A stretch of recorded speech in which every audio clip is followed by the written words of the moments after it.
Hi hello నమస్తే. Welcome back to Virinchi's writings. ఎలా ఉన్నారండి? అందరూ బాగున్నారా? సరే, ఇక మాటలతో ఆలస్యం చేయకుండా స్టోరీలోకి వెళ్ళిపోదామా? ఓకే.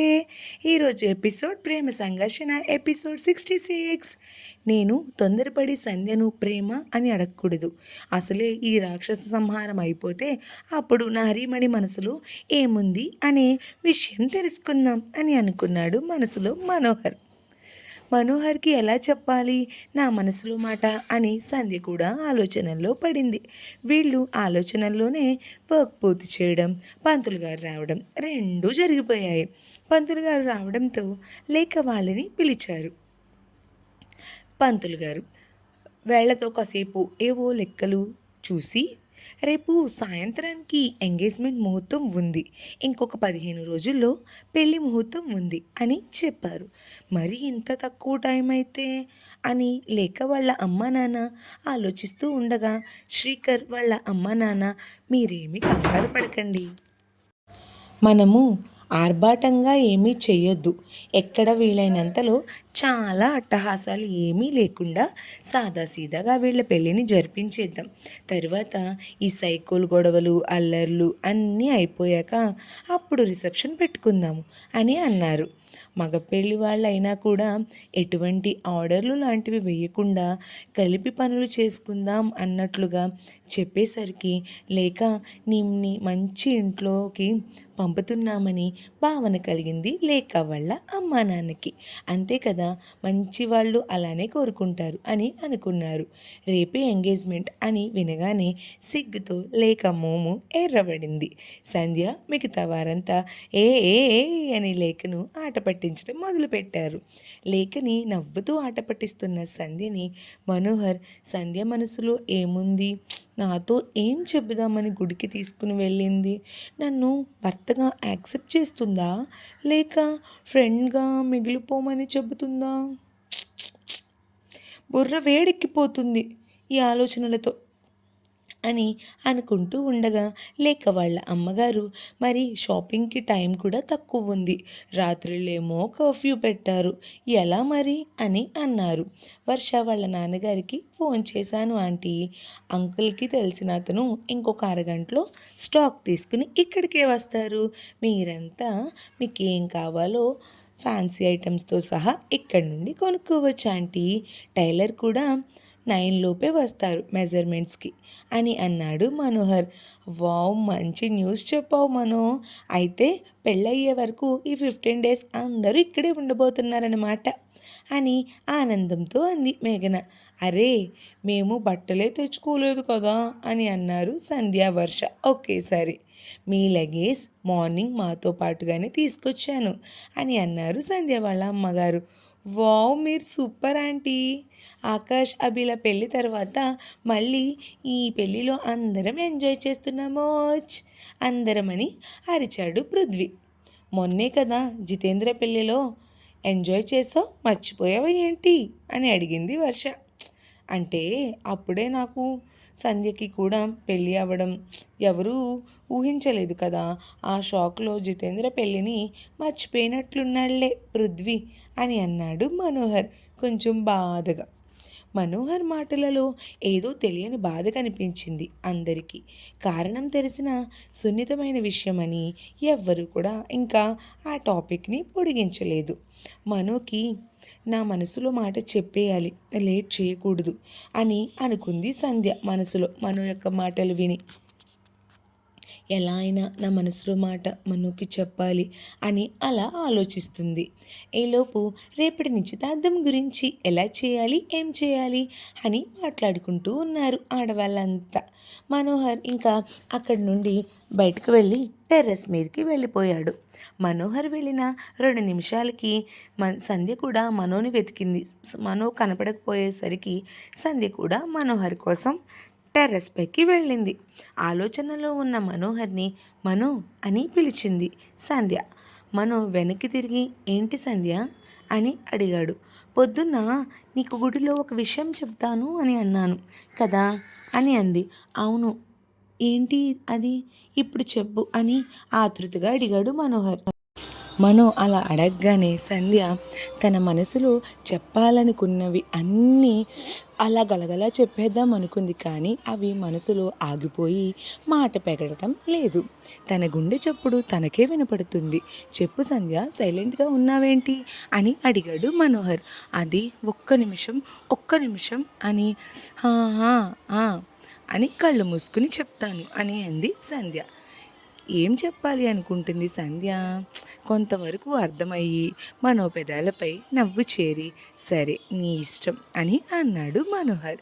సంధ్య కళ్ళు మూసుకోగానే సంధ్య శారీస్, డ్రెస్సెస్, ఫ్యాన్సీ ఐటమ్స్ తీసుకుని వచ్చారు. కింద అందరూ తీసుకుంటున్నాం రా అని అరుస్తూ వచ్చింది వర్షిణి. వర్షిణి అరుపుకి కళ్ళు తెరిచి వస్తున్నా అని బదులు చెప్పి నీకు తర్వాత చెప్తాలే అని తుర్రుమని వెళ్ళిపోయింది సంధ్య. మనోహర్ తనలో తానే నవ్వుకుని నేను ఊహిస్తున్నదే సంధ్య చెబితే బాగుండు అని అనుకున్నాడు మనసులో. ఇంటికొచ్చిన శారీస్, ఫ్యాన్సీ ఐటమ్స్ అన్నీ తీసుకుంటున్నారు లేడీస్ ఒక్కొక్కరు. సంధ్య మనోహర్కి కిందకి రా అని మెసేజ్ పెట్టింది. మనో కిందకి వచ్చి ఏంటి అని కళ్ళతోనే సైగ చేశాడు. ఒకసారి తన భుజం మీద వేసుకుని ఇది బాగుందా అని సైగ చేసింది. బాలే అని పక్కన ఉన్న పర్పుల్ కలర్ శారీని చూపించి అది నీకు చాలా బాగుంటుంది అని సైగ చేశాడు. సంధ్య మనోహర్ చెప్పిన శారీ తీసుకుని ఆ శారీకి మ్యాచింగ్ ఫ్యాన్సీ ఐటమ్స్ని సెలెక్ట్ చేసుకుంది. వీళ్ళందరూ ఇలా ఎవరికి కావాల్సినవి వాళ్ళు తీసుకుంటూ ఉండగా మహేష్ తన్విని చూస్తూ ఉండడం, తన్వి డల్గా ఉండడం గమనించింది సంధ్య. శారీస్ తీసుకునే ప్రోగ్రాం అయిపోగానే అందరూ కూడా ఇంకా భోజనాలు చేసి ఆకాష్, మేఘన తప్ప మిగతా జంటలు అందరూ టెర్రస్ మీదకి వెళ్ళారు పడుకోవడానికి. పైకి పట్టుకు వెళ్ళాల్సిన దుప్పటి అవి తీసుకుని వెళ్ళడానికి సంధ్య కింద నుండి పైకి వెళ్తూ ఉండగా మనోహర్ వెంటనే సంధ్య చేయి పట్టుకుని పెరట్లో ఉన్న పశువుల పాకలోకి తీసుకువెళ్ళాడు. సంధ్య మనోతో ఏం ఇక్కడికి తీసుకొచ్చావేంటి? ఏదైనా కొత్త ఆపరేషన్ ప్లాన్ చేసావా ఏంటి కొంపతీసి? లేదా దాని గురించి ఏమైనా కొత్త ఆపరేషన్ గురించి ఏమైనా చెప్తావా మనో అని అడిగింది సంధ్య. మనో సంధ్యని పాకదడికి ఆంచి పోలీసు నువ్వా నేనా? ఈ ఆపరేషన్లు అవి ఆ ఆలోచనలేంటే నీకు అని అన్నాడు. ఏంటి నా అని సాగదీసి అని కళ్ళు పెద్దవి చేసింది. మా ఊర్లో పెళ్ళాన్ని అలానే అంటారు. కానీ అన్నట్టు ఇందాక టెర్రస్ మీద ఏదో చెప్తా అన్నావు అని అడిగాడు మనో సంధ్య కళ్ళల్లోకి చూస్తూ. ఈ పోలీస్ బుద్ధుడు బుద్ధ విగ్రహమే కాదు, అర్థమైపోయినట్టుంది నేనేం చెప్పాలి అని అనుకున్నాను అని. అర్థమైనా మళ్ళీ అడుగుతున్నాడు చూడు అని అనుకుంది మనసులో. చెప్పు సంధ్య, అలా సైలెంట్గా చూస్తావేంటి అని అన్నాడు మనోహర్. సంధ్య చెప్పాలనుకుని నేను నేను నీ నీ అని అంటుంది, కానీ పాపం తన సిగ్గుతో భయంతో మాట పైకి రావట్లేదు. ఏంటిది చెప్పలేకపోతున్నాను అని కళ్ళు మూసుకుంది. సంధ్య పెదాల్లో నుండి మాటలు బయటికి వచ్చేలోపు మనో పెదాలు సంధ్య పెదాలతో జతకట్టాయి. ఊహించని ఆ పరిణామానికి సంధ్య షాక్ అయినా తన మనసులో ఉన్న మాట తన మనసుని దోచుకున్నవాడికి అర్థమయ్యింది అని ఆనందంతో మనోని గట్టిగా హత్తుకొని మొద్దుని కొనసాగించింది. కొన్ని నిమిషాలకి మనోహర్ సంధ్యని వదిలి తన కళ్ళల్లోకి చూశాడు. సంధ్య తిరిగి మనో వైపు సిగ్గుపడుతూ చూసి వెంటనే మళ్ళీ తన మొహాన్ని తన అరచేతులతో మూసేసుకుని మనోహర్ గుండెల మీద వాలింది. మనోహర్ సంధ్య చుట్టూ చేతులు వేసి ఒక చేత్తోనే కౌగిలి బిగించి ఇంకో చేత్తో సంధ్య చుబుకాన్ని పట్టుకుని తలపైకి ఎత్తి ఏంటి నీలో ఎంత సిగ్గు తొణికిసలాడుతుంది? ఎప్పుడూ ఇలా సిగ్గుపడుతున్న సంధ్యని నేను చూడలేదు. అయినా నీకు ఇంత సిగ్గుపడే తత్వం ఉందని నేను ఊహించలేదురా అని అన్నాడు మనోహర్. మనో చేతిని సున్నితంగా తోసేసి తన తలను మనో గుండెలకు ఆంచి మనోని ఇంకా గట్టిగా పట్టుకొని నేను ఆడపిల్లని కదా శ్రీవారు అని అంది సంధ్య. ఏమన్నావు అని అడిగాడు మనోహర్. నీకు వినిపించింది అని నాకు తెలుసు మను అని అంది సంధ్య. నాకు వినిపించక అడగలేదు, మళ్ళీ వినాలనిపించి అడిగాను సంధ్య అని చెప్పాడు మనోహర్. మళ్ళీ పిడవడానికి సిగ్గుపడి ఆ సిగ్గుని బిగించిన తన కౌగిలితో తెలిపింది. సంధ్య వినిపించింది సంధ్య, ఈ సిగ్గు తెలిపిన ఈ పిలుపు ఇంకా బాగుంది అని అన్నాడు మనోహర్. కొన్ని క్షణాల పాటు ఇద్దరు ఒకరిని ఒకరు హత్తుకునే ఉండిపోయారు. సంధ్య, మనం బయటికి వెళ్దామా అని అడిగాడు మనోహర్. ఇప్పుడా? అవును సంధ్య, బయటికి వెళ్దాం అని అన్నాడు మనోహర్. గోదావరి దగ్గరకా అని అంది నెమ్మదిగా సంధ్య. కాదు, నేను నిన్న రాత్రి ఇంటికి తిరిగి వెళ్తున్నప్పుడు ఒకటి చూశాను. నీతో కలిసి వెళ్ళాలి అని అనిపించింది, కానీ ఆ రోజు ఇంత త్వరగా వస్తుంది అనైతే అనుకోలేదు అని అన్నాడు మను. సరే కానీ కాసేపు ఆగి వెళ్దాం, ముందు పైకి వెళ్ళి కాసేపు అందరితో ముచ్చట్లు చెప్పేసి అందరూ పడుకున్నాక కామ్గా వెళ్దాం అని అంది సంధ్య. కామ్గా వెళ్ళడానికి మనమేమీ లవర్స్ కాదు కదా, నడు వెళ్దాం, వీఆర్ లైసెన్స్డ్ మొగుడ్స్ అండ్ పెళ్ళాం అని అన్నాడు మనోహర్.